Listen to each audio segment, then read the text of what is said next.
Welcome to episode 5 of Qatsyr Harvest.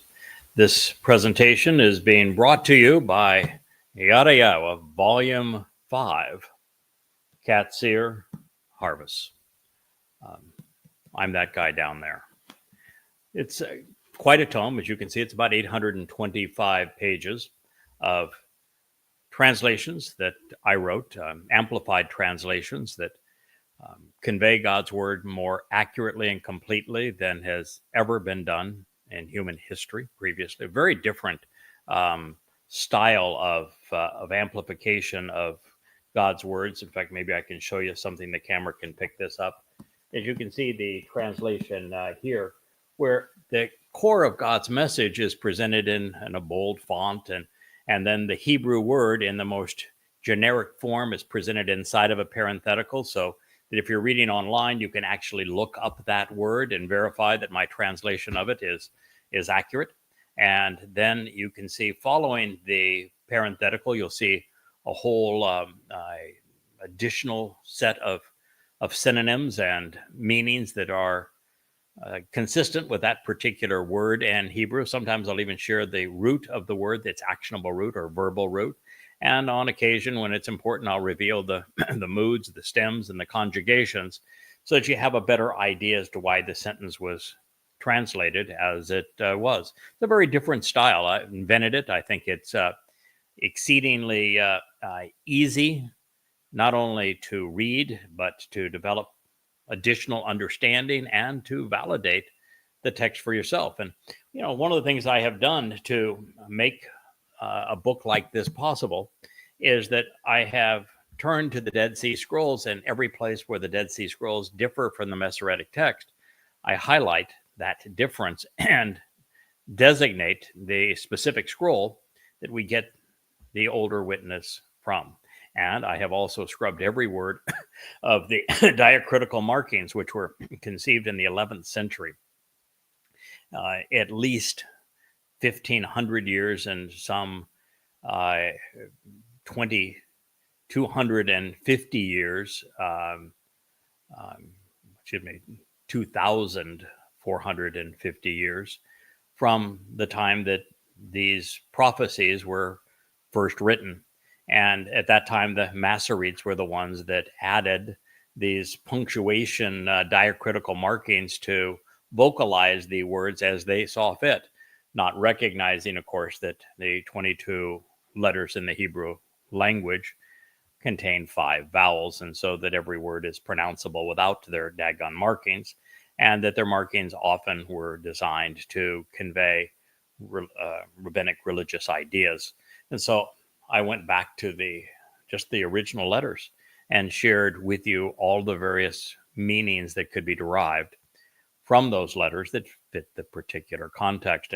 And even if there was more to say about a series of words than you could put in the sentence without it beginning to become a run-on sentence that was difficult for people to maintain their focus, I'd write additional paragraphs on those words so that you had a even more complete understanding of them. And then if there was a substantial difference, as there often is, between my translation and what has been popularized in religious Bible publications, I'll share theirs and explain why I think it's wrong and why there's a better rendering of these words. And if you've listened to these programs, you've heard me discuss many of those points previously. So having written now, I think it's 36 books in total. 34 of them, I think, are currently on the bookshelf at yadaya.com, all free, all really irrefutable in terms of their evidence. One of the things that I am doing, and really it's at God's direct request, is that he indicated that writing one more book was going to have very little utility, considering how much time we have left. And the fact just the books currently on the shelf, if someone were to devote 3 hours a night to reading them at the end of a long work day or taking care of their family, it would take a full year, 365 days to be exact, to read all the way through them. And sometimes you need to read these books 2, 3, and 4 times before all of the information sinks in and you go from knowing it to owning it through understanding. So what God asked me to do was to stop writing for a while and to start speaking to you. Bring these books and what I have learned from having written them over the past 23 years and from all of the translations and many thousands of unheralded insights. I mean, literally thousands of insights that no one has communicated previously, that tell us a lot more about the nature of God and the relationship he envisions for us and how we can join him and become part of his family. That the sum total of these books that sit behind me is now all in here and here. And so I can speak to you about them in a way that's more comfortable for people, a preferred way of communicating today. Now that we have these wonderful tools where we can live stream on Facebook, we're live streaming on like 4 different YouTube channels and also on X. And soon we'll be adding a Rumble account where we're even freer to say what God wants his people to know. And so this way I can invite you into my home. You can invite me into your home and we can learn and grow together. So that is the purpose of what we're doing here. I am in these programs. I will read Yahweh's words as they are rendered in English, which is the lingua franca of the world. It is also the language read and spoken by more Jews than any other. Yehudim, Israelites, are our target audience because they remain God's chosen people, and he wants them to come home. He wants them to become reacquainted with his name, with his son, with his covenant, with his Moed Mikre, and with his timing, so that there can be a marvelous homecoming in our near future. So as part of these programs, I will read the translations that I have prepared. Sometimes I will even read some of the insights that I was able to draw from them. And the majority of each one of these shows, I'll just look you in the eye and I will talk to you about what these words mean, how you can apply them to your life, and how we can come to understand all of the connections and the relationships between them, so that this puzzle that Yahweh has painted for us between the Torah and the prophets all comes together and is properly framed and all presented for you to view from the proper perspective. So let's jump back in where we were, is reading from the heart of the Torah, from the book actually known as Kara. It means invitations to meet, to be called out, to be summoned to read and write, which seems appropriate for what we're doing here. Both reading and reciting God's testimony to invite you to be part of his family. It has been corrupted to the name Leviticus, which is a very crude transliteration of Loe, which are those who unite and who served to do the job that I'm doing for you now. It reads, you should approach, coming closer, taking responsibility above and beyond the loaves of bread, 2 of them. Attacking the problem by dining with 7. Conveying the promise of being perfected, becoming unblemished and innocent as children by way of the lambs each year as a means to renewal. And 1 bull, representing that which is both frustrating and divisive, but also fruitful and productive. A young male in the morning to encourage being perceptive, contemplative, and discerning, seeking out and considering the available information, and then responding appropriately. 2 transformative rams, representing the upright pillar in the doorway, even the leader of the flock. They will exist as a means to become acceptable and to ascend to Yahweh. Their gift is offered freely and is poured out on their behalf by the feminine manifestation of the fiery light, a uniquely welcoming and pleasing spirit of acceptance, reconciling the relationship to approach Yahweh. Kara, called out, read and recite Leviticus 23:18.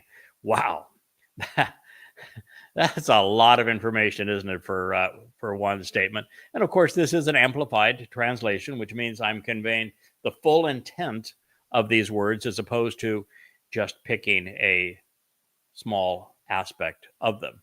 So the invitation is to approach, to come closer. We do so by taking responsibility above and beyond the 2 loaves of bread, taking responsibility beyond the 2 loaves of bread. The 2 loaves of bread here, there's numbers of ways we can interpret them.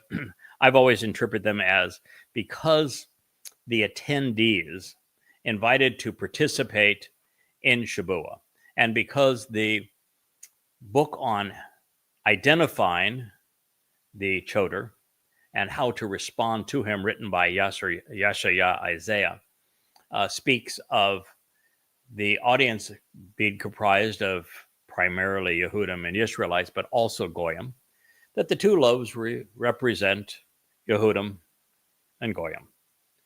There's also the possibility, of course, that the 2 loaves represent Yisrael and Yehudah as well. And no matter, someone who is a Goyim is invited to participate with Yisrael in the Moed Mikra and to engage in Yahweh's Bereth covenant. But to do so, we must become what God intended with Yisrael, to be grafted into Yisrael, to stand up for Yisrael, to serve Yahweh's intent to reach out to and call Yisrael home. We must see ourselves making this journey together with Yisrael. So the distinction is actually much smaller when you understand that it's only Goyim who seek to be Yisrael that get to participate in these harvests with Yisrael. So you should approach coming closer, taking responsibility beyond the 2 loaves of bread. Now, as I say this and convey this and to share with you that I'm not going to be dogmatic. I'm not going to say these loaves of bread must represent 18 this and 12 of that, and it must be Gentiles and Israelites. No, not my job. My job is to present the information to you in the most informative and enthusiastic way that I can, such that you get to think about it and you get to decide what you think it means. And many times, both answers, as in the case here, both answers are correct. It could well be Yisrael and Yehudim, just as the covenant is being renewed with Yisrael and with Yehudim. It could also be that because this is a open invitation to dine with and to hear the message of Shabuah, that it could be Goyim and Yisrael. That's also possible, knowing that the Goyim are only allowed so long as they are enmeshed within Yisrael, grafted into Yisrael. And this was further highlighted by the fact that Shabuah is a derivative of Bikurim. If it were not for Dode having fulfilled Pesach, opening the doorway to both life and to God's home in heaven, and then removing our guilt and taking it into Sheol on Matzah, such that he could be the firstborn of God, signing our adoption papers for other firstborn children on Bikurim, where God enriches and empowers us, we don't qualify for the Shabuah harvest. We only qualify because of what was done. Shabuah is an outgrowth and a direct result of Pesach, Matzah, and Bikurim.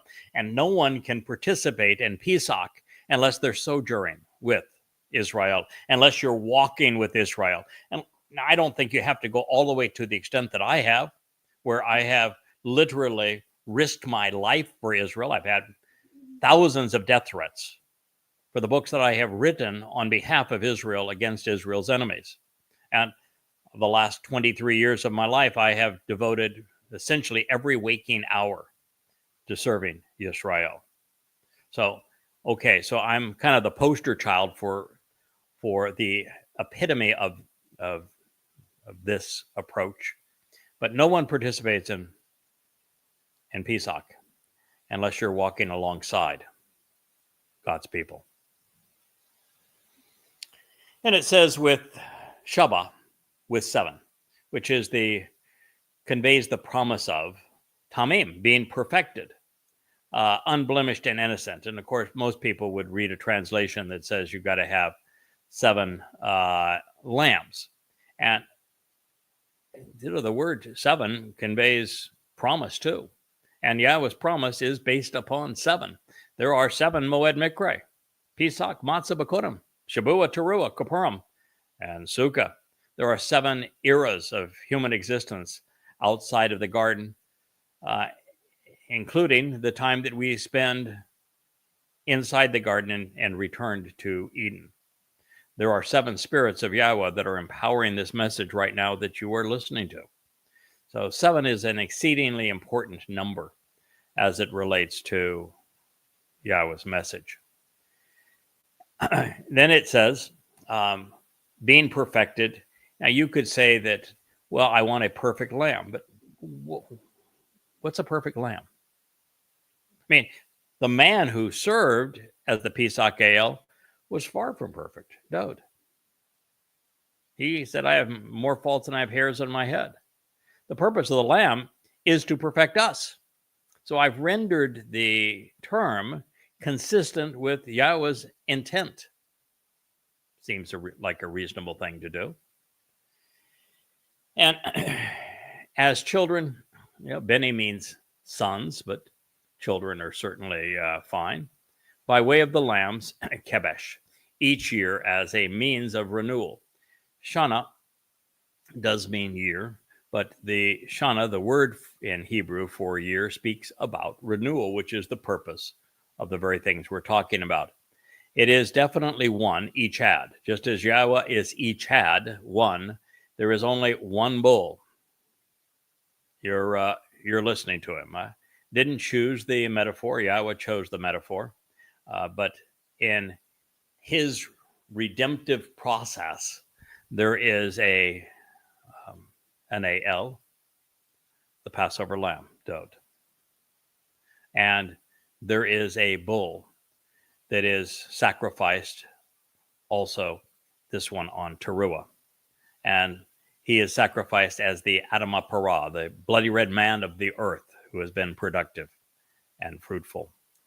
And so it's important for you to know that there is but one bull in this regard. And bull can mean everything from frustrating and divisive, which is why the golden calf was such an abomination for the children of Israel to make. But parah, from bull, from par, is productive and fruitful. Ben, again, is a son. And that would probably be a better depiction here because this bull is a son of God. He's not the firstborn son of God, but he is most certainly a son of God. In the morning, to encourage being perceptive, contemplative, discerning, seeking out and considering the available information, and then responding appropriately. That is from Bakar or Bokor, spelled exactly the same way in the Hebrew text. And since the word is so rich in its meaning, and all of those meanings fit this context and help us understand what is being offered, I've shared them all. 2 transformative, Wa Shamayim, rams, representing the upright pillar and the doorway, even the leader of the flock, El. Dode was the Passover lamb. He is the ultimate Zeroah, the sacrificial lamb. He is the one who is the upright pillar in the midst of time, having concluded his first life just shy of year 3000, having lived 3 lives and having been anointed 3 times by Yahweh. He is the one who opened the doorway to life. He is the ultimate leader of the flock. He was the king of Israel, a united Israel, and he will return to become king of the universe.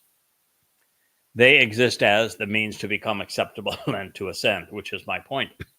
You can't become acceptable with God and ascend on Shabua without having capitalized on what David has done for us. The word there is Olah, which is written identically in the Hebrew text to Allah. Allah with an ain has nothing to do with the pretend god of Islam. Olah means to rise, to ascend, to become acceptable.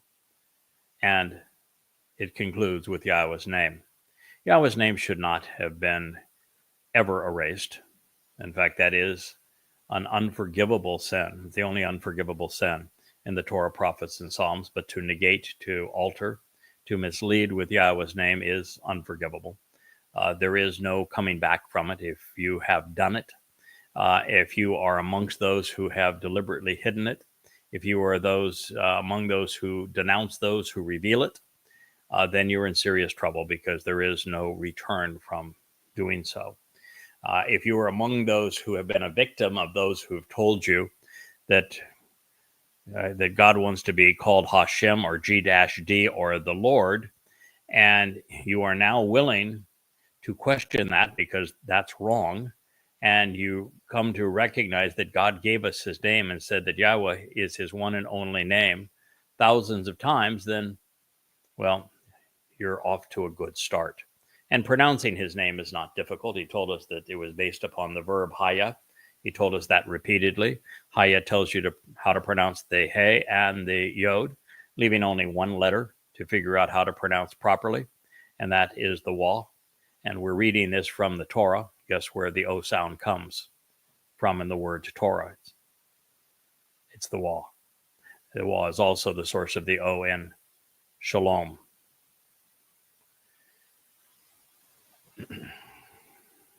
Their gift is offered freely, and it is poured out on their behalf. Both the gift of the bull on Teruah, upcoming 8.5 years from now, and the gift of the Passover Ale were offered freely. Dode volunteered to serve as the Passover lamb, and Yahweh accepted his offer, knowing that 2 days between Pesach and Matzah of extreme aggravation and separation would pay dividends for his people over all eternity. It was a well-calculated and appropriate offer for Dode to make, and Yahweh recognized it and accepted it, which also means that throughout eternity, every one of us who is there will only be there because of what Dode has done. So he has certainly earned his place at Yahweh's side, his throne and seat of honor. The other wasn't so much a volunteer as finding out that you have been volunteered to serve in this capacity. It was Yeshaya, my favorite prophet, the one who explains who is the choder and how to be a choder, as well as how to respond to a choder. A choder from the 11th chapter of Yeshaya is the one who is the sucker that gives life back to the falling stump, the submerged root of Yisrael. He is also a secondary branch off the main branch, who is Dode, David. He serves Dode as his Bashar herald. And he's the one that makes the tree that once was Yisrael, the olive, fruitful again. He is responsible for cultivating this Shabua harvest and the Teruah gleaning, and then for preparing the mortal remnant of Yisrael on Teruah for Yahweh's return with Dode. It is a gift. While I was volunteered for it and read about it, the moment I read about it in Yeshaya, I immediately said, obviously, I'm honored that you would trust me to do this for you. Obviously, I'm going to do exactly as you want. I'm pleased to make my life matter in this way and to be able particularly to lay down a bashar, a corporeal body that will have been of use to me up to this point, but no use to me going forward. And I thank you for making this possible for me to serve you and your people in this way. So the gift, their gift is freely offered, is poured out on their behalf. And then Isha, we've been through this so many times. It is can be translated one of two ways. Fiery light. It's the feminine of Isha being the feminine manifestation of Yahweh's light. It could also have been woman or female, but woman or female doesn't really work here. But female manifestation of God's fiery light is a literal translation and quite functional within this context. Welcoming and as a welcoming and pleasing spirit of acceptance, riach. When these things are offered and we capitalize upon them, then Yahweh can welcome us into his presence, and we can be seen as pleasing to him and accepted by him. It is designed to reconcile the relationship, Niawak, to approach Yahweh. And the relationship between Yahweh and Israel was badly severed. It'd been rocky from the beginning. I could go all the way through the process, but Abraham was did some really dunderhead things. He pimped Sarah out twice for sheep. That's not a very classy thing to do. Lot was a drunk and engaged in incest. That's not a very good thing for him to have done. You look at going forward throughout time, and you look at the children of Israel during the Exodus, or even prior to that time.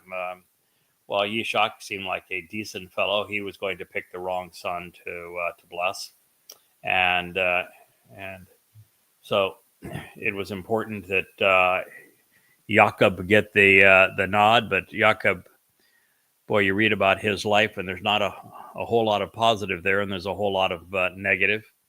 And when you then turn to his sons, boy, that's the bad news. Bad news Jews. I'm here to tell you, the stories are almost all dismal as to what they did to one another and the way they treated Yahweh.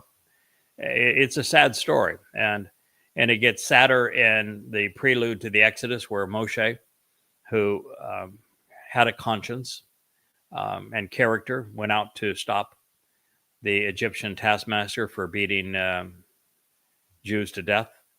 And rather than thank him, the Jews threatened him. That's why he left Mitzrayim. And then when Yahweh asked him to go back, the last thing he wanted to do was go back there. But nonetheless, he did. And during the next 40 years, it was all belly aching and complaining and poking a finger in God's face, saying, we don't ever want to see you again. We don't ever want to hear you again. We want to go back to Mitzrayim and be slaves. It's a terrible situation. And then, with the exception of the brief experience with under Dode and a few years under Solomon, Israel was fractured. And by the time you get to Hosea, God's saying, you're not my children anymore. So you really do have to reconcile your relationship with Yahweh, embrace his name again, accept his son as your Messiah and King, as the one who fulfilled Pesach, Matzah, and Bakurim, so you could live as part of the covenant family, and attend the Moed Mikre as they were intended, and even understand when and how they were fulfilled, and when the next 4 will be fulfilled, by whom, where, when, how, and why. It's a lot to learn. That's why we're doing these programs. Now, one would have to be unaware of this invitation or overtly religious to turn any of this down by accepting what God is offering. We have nothing to lose and everything to gain. I hope you will join us. It is an open invitation as we leave this world to be with Yahweh on the promise of this Shabbat, which we have calculated to be May 22nd, 2026. And it's important that you understand the calculation here. There is no place where Yahweh says that Shabuah is going to be fulfilled on May 22nd, 2026. There's no place where he tells us that the gleaning of Teruah will be on September 23rd, 2033, or that the sacrifice of the red heifer, the Adamah Parah, the bloody red man of the earth, this man of Edom, who will lay down his life, who has been fruitful and productive, will occur on the 24th, the Shabbat of September 24th in 2033, or that 10 days later, that Dod and Yahweh returning on Yom Kippurim at sundown, 6:22 p.m., October 2nd, 2033, which is year 6,000 Yah, or that 5 days after that, there will be this time where Yahweh returns the entire earth to the conditions of Eden, and we get to camp out with Yahweh for all eternity. There is nothing that actually establishes those dates, but if you read Yahweh's testimony as a whole, particularly when you study the timing of the exits from the garden, and then look at the genealogies that are provided in the Torah, you recognize it's exactly 40 Yobel. You can look up what a Yobel is, a time to forgive debts, a time to provide freedom, a time to return to the land. And 40 is the period of testing and the completion of an era, 40 Yobel, 2,000 years from the time that Adam and Chawah are escorted out of the garden to the time that Abraham and Yishak go up to Mount Moriah to perform a dress rehearsal for Passover, to provide the narrative for the way back to the garden. And exactly 2,000 years from there, 40 Yobel, in that exact same place on Mount Moriah, Dod fulfilled Pesach, Matzah, and Bakodim in year 33 CE, which is year 4,000 Yah. And we know that this is the date because as Gabriel, God's most courageous and compassionate, capable man, Dod told us the exact day that he was going to arrive in Jerusalem to fulfill Pesach, Matzah, Bakodim.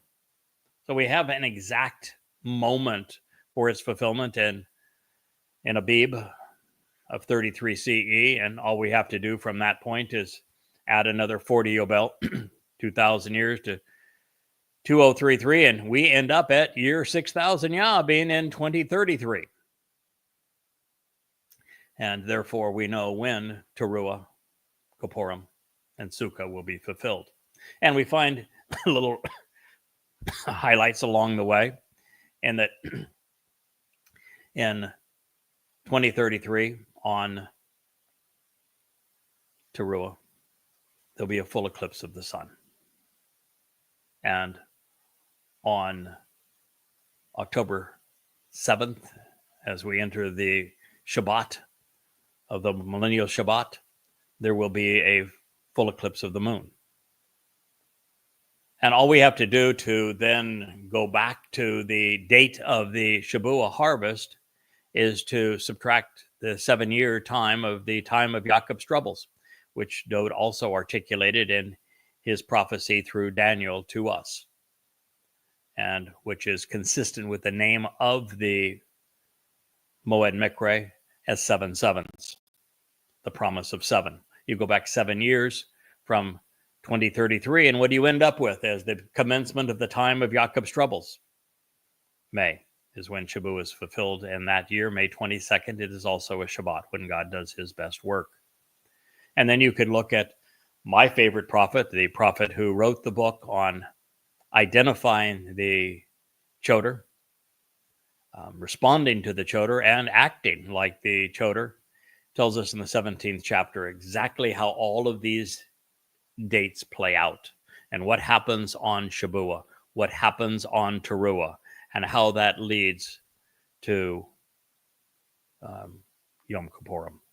So it's all laid out there for us, but you have to do a lot of bien, which is the Hebrew word for understanding, for making the connections to comprehend this, how the pieces of this puzzle that God has provided us are put together. And I'm the first person in 3,000 years to do that for you, which is why I'm now asking you for this opportunity to come into your homes and share this message with you.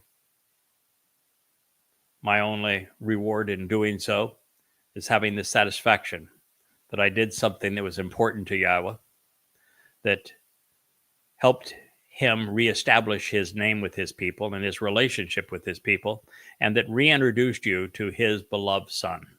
David, who is the actual Messiah, the real Son of God, and our Savior for having fulfilled Pesach Matzon Makotim.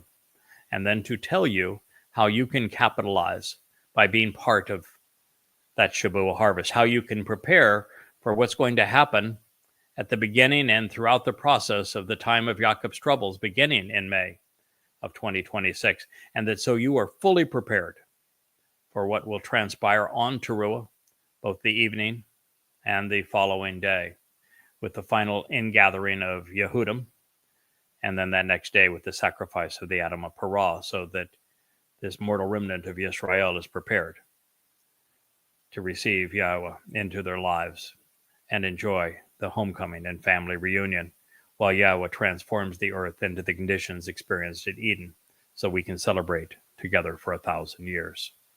That is the story. But when I say May 22nd, 2026, I'm not being flippant. I'm looking at every aspect of the story.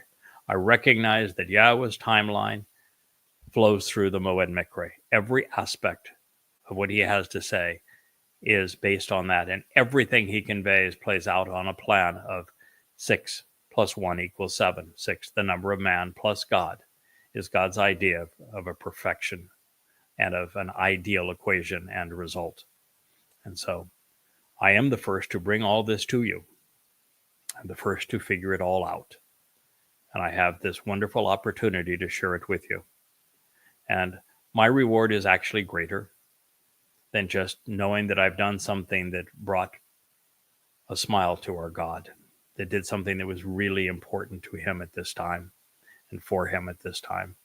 And even more than knowing that the man God loved more than any other benefits from him being reintroduced to his people, because he has been shortchanged by Jews for all he has done.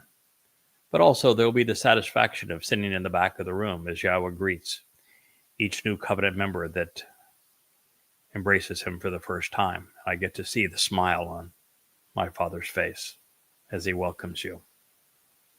So there are rewards for doing this, and all I ask from you is your undivided attention, an open mind.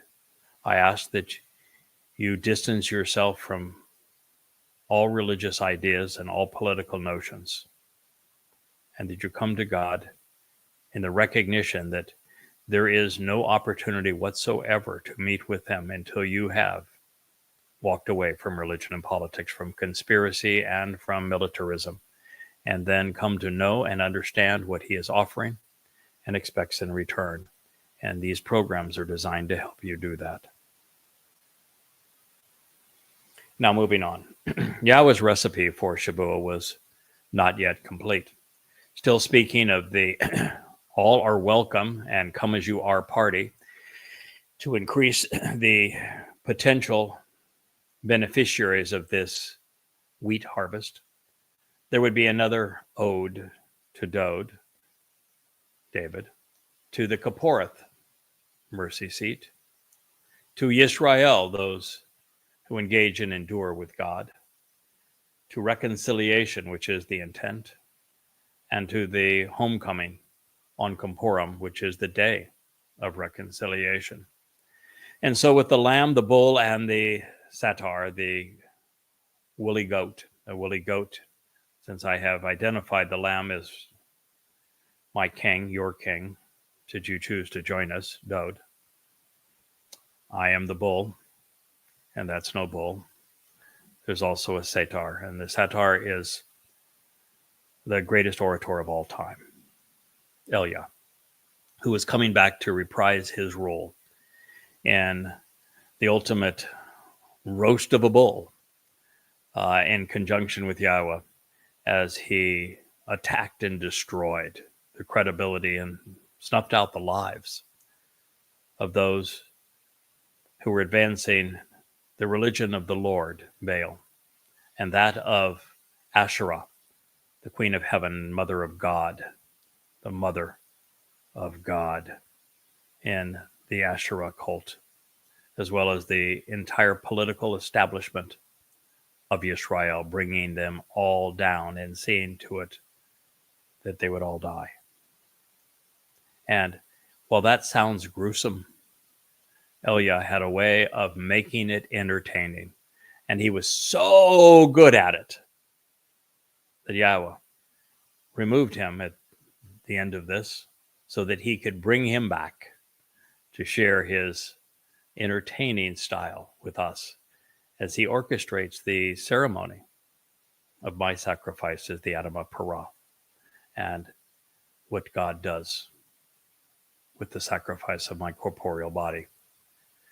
I know that's a lot to digest. I don't expect you to accept it all at one fatal swoop. We're going to be talking a lot about these events over the next almost 100 shows that it's going to take us to make our way through this one volume. But this volume is so essential to our time. If there's any one volume that we are going to make our way all the way through to this end, it's this one. So I appreciate your willingness to invest the time, because it's going to take your time. But the nice thing about the time that you invest in these, which will be 50 programs probably on Shavuot, another 50 programs on Teruah, is it will be returned to you infinitely fold. In fact, you could multiply infinity times infinity times infinity times infinity, and you would have a pretty good grasp as to your return on investment. And by the way, I don't know what your status is in life, but God's going to infinitely enrich you. You get to inherit the entire universe. And then you get to live forever as part of God's family. Your physical body gone, so you don't have any of these limitations. You're going to be turned into an energy-based, light-based being so that you're going to go explore it all with him. Be perfected by him, immortal, enriched, enlightened, totally emancipated. You have God's word on it. Yahweh also revealed, you should prepare and provide. It's a shah. You should act so as to produce one satar or scapegoat, a hairy, harsh male, often used to depict a demon-possessed being to be overcome to prevail, a sayar, which is a horrible, tempestuous whirlwind and dreaded storm which swirls down and sweeps away. The man who is presented wearing shaggy sheep's wool clothing is Elia, and there is no, well, I can't say there's no better bad. Clearly, Moshe and Dode are better men, but he is in rare company when it comes to being a man of character and of words and of brilliance. You cannot be as sarcastic as he was without having a very fast processor and having grasp knowledge of the religiosity of Baal and Asherah, which he used magnificently. So it's a very good man that serves in this, but the scapegoat represents these nasty things related to Israel, just as the par bull has both positive and negative connotations. It's ridding Israel of the negative things. But this is the satar or scapegoat. And it's for going astray, which Israel, I'm sorry, but you've done now for, well, since Abraham. Not completely fair, because Abraham wasn't either Yehud, Jewish, or Israelite. He and his wife Sarah were Babylonians, and it's likely that Ishak married a Babylonian, and it's likely that both Leah and Rachel were Babylonians, actually related to Abraham's extended family. They didn't become Israelites until, and Yehudim, Jews, until Leah and Jacob got together and began to produce them. But even from that point, it's a life of going astray, of being chosen by God and not choosing him back. And so the scapegoat is there to help resolve that, just as the bull did and just as the lamb does. And 2 lambs, Kebesh, their sons, 1-year-old for renewal each year, serving as a sacrificial offering to reconcile the relationship. Shalem, as a fellowship offering, is a vow of friendship, demonstrating an agreement in the relationship from Shalem, whose root is shalom, that which completes and finishes, rendering the payment in full, bringing peace, prosperity, and well-being, repaying the debt, reestablishing the alliance, rendering the beneficiary unharmed and at peace, restoring all benefits by making amends, reinstituting the fellowship, providing reconciliation. Kara called out Leviticus 23:19. God has a plan. You can avail yourself of God's plan or not. It's your choice. You're not going to change it. You're not going to say, but that's not what it means to me. Or I like Purim. I like Hanukkah. I'm going to continue to celebrate Rosh Hashanah. Or I happen to like, I don't. I'm speaking now facetiously. Halloween and Christmas and Easter. What about Ramadan? No. God has a plan. He has a means of taking you from this flawed world to his perfect home, and you will either avail yourself of it as he laid it out or not.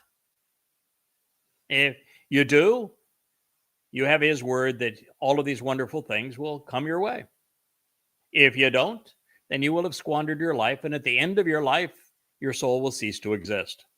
And if you corrupt his name, erase his name, change his name, deny his name, deny Dod as the Masiach, the Son of God, and as the Zeroah, sacrificial lamb, you do not attend the Moed Mekri, you do not consent to the terms and conditions of the Bereth covenant, and you actually lead people away from God, as rabbis do, as priests and pastors do, as imams do, or you harm God's people in any way, well, then there is another alternative, and it isn't very pleasant. It's called Sheol.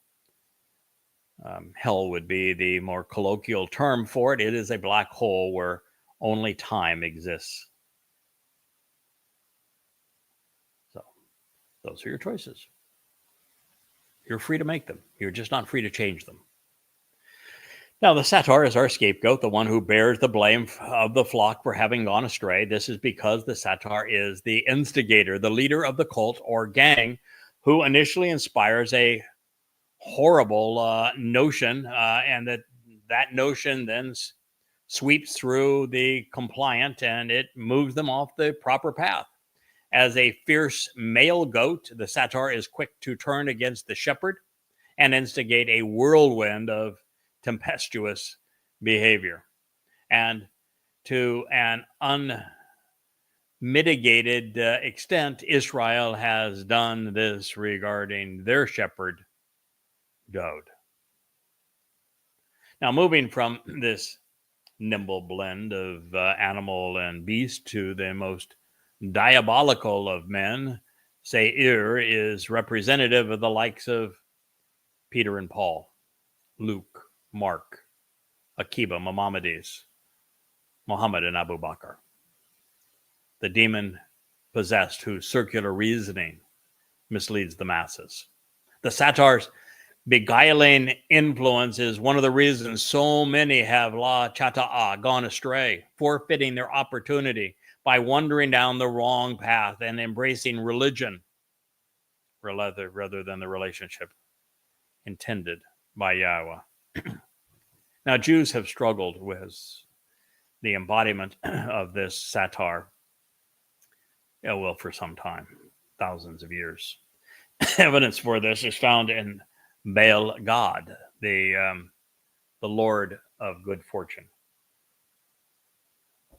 As the town devoted to the satar was known by the Canaanites, this religious site is a no man's land between Israel, Lebanon, and Syria at the base of Mount Hermon in the Golden Heights. As Baal God, it was liberated by Ben Nun, and incorporated into Yisrael. For the next 1,000 years, there was no mention of it, as it was likely uninhabited due to the prevalence of malaria in the adjacent swamplands. Then, within a few decades of Alexander of Macedon's conquests, by the 3rd century BCE, the Ptolemaic kings resurrected the site as a cult center. The abandoned Lord of Good Fortune was reincarnated as Panias, replete with a cave and temple dedicated to Pan, who is the satyr Greek goat of mythology. See the connection. The site was not mentioned by Yeshaya Isaiah. Not mentioned by him, was along with what the prophet called, it was right on that path where he speaks of the way of the sea. It is a reference to its Gentile religious and political influence. The Battle of Panium was waged there in 198 BCE. The Macedonian armies of Ptolemaic Egypt and the Seleucid Greeks of Syria, led by a very, very evil man, Antiochus III, fought a battle which gave the Seleucids control over Phoenicia, Galilee, Samaria, and Judea. Under the Seleucids, Panias, that's Banias in Hebrew, flourished and became a place of great sanctity as pilgrims came to worship their devilish god. And that is how things stood by the time of the Maccabean revolt in 167 BCE, when Panias, named after the satyr Pan, became a bone of contention. To their credit, should the Maccabean revolt have been fought to diminish the imposition of Greek culture, opposing the worship of Pan at Panias, it would have been very good. The Greeks were offensive and highly religious overlords. According to Flavius Josephus in the War of the Jews, and I have to stop there and just to warn you, Flavius Josephus was a scumbag. He was a traitor to his people. He made it possible for Vespasian and his son Titus to prevail in 70 CE. And he lied a lot. He even lied about his suicide pact, which of course he survived. And he applied that same suicide pact to his story of Masada. And everything he had to say about it was a lie to make his suicide pact seem somehow noble. And most everything we know about Flavius Josephus was lost in the original language that he wrote. And it has the only stewards of a copy and translation of his work were held by Eusebius, who was the propagandist for Constantine. And he's probably the most nefarious story. And the creation and ultimately canonizing a variation of the Christian New Testament. And he held sway over those, and he rewrote what he wanted Flavius Josephus to say, because he was exceedingly anti-Semitic. And of course, he was promoting the myth that there was a Jesus Christ. So anything that you read about Flavius Josephus should be taken with a great bit of salt. Book 1. Now, Antiochus, this should be the 4th king of the Seleucid Empire from 175 to 164 BCE, was not satisfied either with his, Judah Maccabees, unexpected taking of the city, Jerusalem, or with its pillage, or with the great slaughter he made there, but being overcome with his violent passions and remembering that he had suffered during the siege, he compelled the Jews to dissolve the laws of their country and to keep their infants uncircumcised and to sacrifice swine's flesh at the altar, against which they all opposed themselves, and they most approved among them were put to death. End quote. Now, very little of that's true. What Josephus, as a religious Jew, prior to becoming a military leader, prior to becoming a trader, prior to becoming a propagandist rather than historian, wanted to justify the Maccabean revolt, because the Maccabean revolt is really the civil war that led to Judaism. And so lots of this is painted in such a way as to give credence for the Maccabeans being noble and to trying to rid Israel, Judea, of Greek influence, when it was really just a civil war between people who were assigned by God to be the officiators over the Moed Mikre and to help educate the people, and those who coveted their power. To their shame, however, the Maccabean revolt was actually less about foreign oppression than it was a civil war between Orthodox and Reformist religious parties among Yehudim. The Reformists were vanquished, just as they are today under Hasidic religious edicts. The emerging dominance of what would become Rabbinic Judaism, however, did nothing to diminish the lure of Paneas, as it continued to be a cultic center with its cave and shrine to Pan, the goat-footed and horned god of the herds and desolate places. Pan, from which the English words panic and pandemonium were derived, was considered malicious and decadent. His shrines were typically constructed in caves, as was the case in Paneas. Born out of whoredom in Greek mythology, Pan became the god of masturbation, promiscuity, and normalization of homosexuality, and even bestiality. The Greek god is shown having sex with a goat in a statue found in Herculaneum. More incriminating still, to seduce the moon goddess Selene, Pan became the goat in sheep's clothing. I bet you've heard of that before. The Greeks and Jews were not the only ones with an epidemic of Pan proportions. When Pan's death was announced during the reign of Caesar Tiberius, 14 to 37 CE, the most maniacal of Christian apologists and propagandists, the aforementioned Eusebius of Caesarea, who was fascinated by the legend of Pan and Paneas, extrapolated from the alleged death of the mythical Greek god that Pan, all, which means all, demons had perished. That is particularly troubling for Christianity because Eusebius authored and augmented much of what has become the Christian New Testament. We find evidence of this in the Codex Vaticanus and Sinaiticus, including the Church's lone attestation to legitimacy.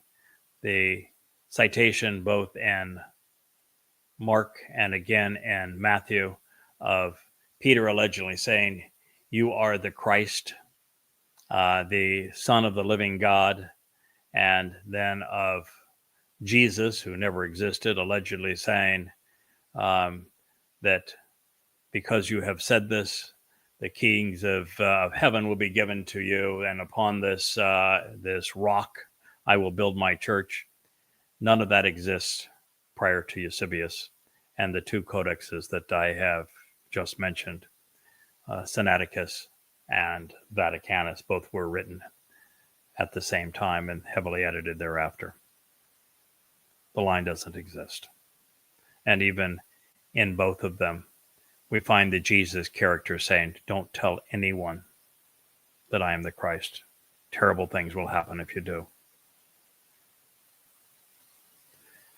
The very basis of Christianity was created by a man who was exceedingly dishonest. The devilish problem for the world's most popular faith perished with the resurrection of the Roman Catholic myth, which reads, "You are Peter, and upon this rock I will build my church, and the gates of the netherworld, Pan, will never prevail against it." It was an ode to Pan. And by the way, the whole conversation is alleged to have taken place right outside the cave to Pan. When it comes to obfuscating Dode's accomplishments and transferring the Messiah's accolades to a misnomer and myth, Peter was no better than Paul. The rock upon which Yahweh builds his Mount Choreb, where his Torah was revealed to Moshe, and the cornerstone of his home is Dode. God does not have a church or anything remotely akin to it. There is no netherworld, and Sheol, hell, does not have gates. Moreover, Sheol is a place, not a person, and thus has no causative capability. Now, while this statement is credited to the Christian counterfeit Jesus, there was no such person. There is no legitimate basis for Christ or Christian either. Without these myths, the credibility of the Roman Catholic Church vanishes. And that is why Eusebius invented his conversion, or conversation, I should say, this one in the 4th century, augmenting the Gospel of Matthew and also of Mark with the lone, albeit contrived, claim of legitimacy. What's more, the Catholic bishop alleged that this declaration was spoken, drum roll please, I've already given the hint away, so I guess no drum roll, but at Mount Hermon, and that what was still Paneas, although he called it Qatsyr Philippi. It was before the cave of Paneas. Now, under Roman control, Paneas was so far removed from Jerusalem and Yehudah, Jerusalem and Judah, that it was administered out of Phoenicia and Syria. That changed in 20 BC when Panion, which included the religious sites at Paneas, was annexed into the kingdom of Herod the Great. Well, I wouldn't call him great, but that is the term applied to him. He immediately erected another temple of white marble in Paneas to honor his patron Zenodorus. Then in 3 BCE, Philip II, the son of Herod the not so great, and his 5th wife Cleopatra of Jerusalem, inherited the Satar shrines in Paneas, along with the northernmost part of his late father's kingdom. In a deal sanctioned by Augustus Caesar, he became the king of Ithria, Galatinus, Bactania, Tachonitis, and Auronitis, with oversight over Decapolis. Philip married his niece Shalom, who was 39 years his junior. Wow. Shalom is mentioned in connection with the fable of John the Baptist's execution in local folklore, demanding his head, and the story portrayed in the Christian New Testament. The account is undermined by more credible histories. He did not exist. It did not occur. In fact, there was no John the Baptist. There was no dip in the Jordan River. Nonetheless, staying with the story, Philip chose Paneas as the site of his palace, of course, calling the adjoining town Qatsyr in honor of Caesar Augustus. In Antiquities of the Jews, the only copies of which traveled through Eusebius's revisionist hands, Josephus referred to the religious center housing Philip's palace as Qatsyr Paneas. However, to distinguish it from Qatsyr Martinima on the Mediterranean coast, Eusebius renamed the place Qatsyr Philippi, which is what it is called in the book of Matthew, in Matthew 16, even though there was never a town by that name. But, there was never a town by the name of Nazareth at the time that Jesus would have supposedly come from there. But that didn't stop him from writing Jesus of Nazareth throughout the Gospels and his revisionist copies because, well, his patron saint Constantine, mommy went there and she was sure of it. Upon Philip's death in 34 CE, his fiefdoms were reincorporated into Syria. Caesarea Paneas was renamed Neronius in honor of Emperor Nero, and then reverted back to Paneas after his suicidal death. So apart from Eusebius's musings, including those found in the Christian New Testament, not only was there never a town named Caesarea Philippi, Paneas never lost its affiliation with Pan. With Christendom's fascination with the satyr, Pan, as Satan, we can see why Eusebius made the absurd claim, "And the gates of the netherworld shall not prevail against it." According to local lore, the cave of Pan was known as the gates of hell. Then, to sweep their incriminating laundry under the religious edifice, the Roman Catholic Church commemorated Eusebius's sleight of hand by erecting a late 4th and early 5th century church on top of Pan's cave to honor the lines Eusebius had composed. Reinforcing this myth, Eusebius, who was apparently fixated on the cultic center, wrote using his nom de plume. Having heard that at Caesarea Philippi, otherwise called Panes Panades, a city of Phoenicia, there was celebrated a statue of Christ, which had been erected by a woman whom the Lord had cured of a flow of blood. Julian commanded it to be taken down and the statue of himself erected in its place. But a violent fire from heaven fell upon it and broke off its parts contiguous to the breast, and the head and the neck were thrown prostrate as it was transfigured and transfixed to the ground, with the face downwards, and the point where the fracture of the bust was, well, it stood in that fashion and form day until now, full of rust of the lightning. End quote. If you believe any of that occurred, and that, as Eusebius wrote it, I would like to sell you a resort in Gaza. It's something I wrote now probably 5 years ago. And wouldn't you know it, the Trumpster is now promoting a resort in Gaza. Maybe I'm a prophet after all and just don't know it. Well, no, I'm not. There is no such place. I would not own it, and that should not matter. But it is proof that the man who copy edited and comprised the Christian New Testament should not be trusted. There is, of course, more to the story. Eusebius conceived in front of the gates of hell. You see, Peter's alleged profession, "You are the Christ, the Son of the living God," is the only place where the Christian counterfeit of the Messiah is called Jesus Christ. That he acknowledges that Dode's title, Messiah, Messiah, and Ben El, Son of God, should be attributed to him. Literally, a counterfeit.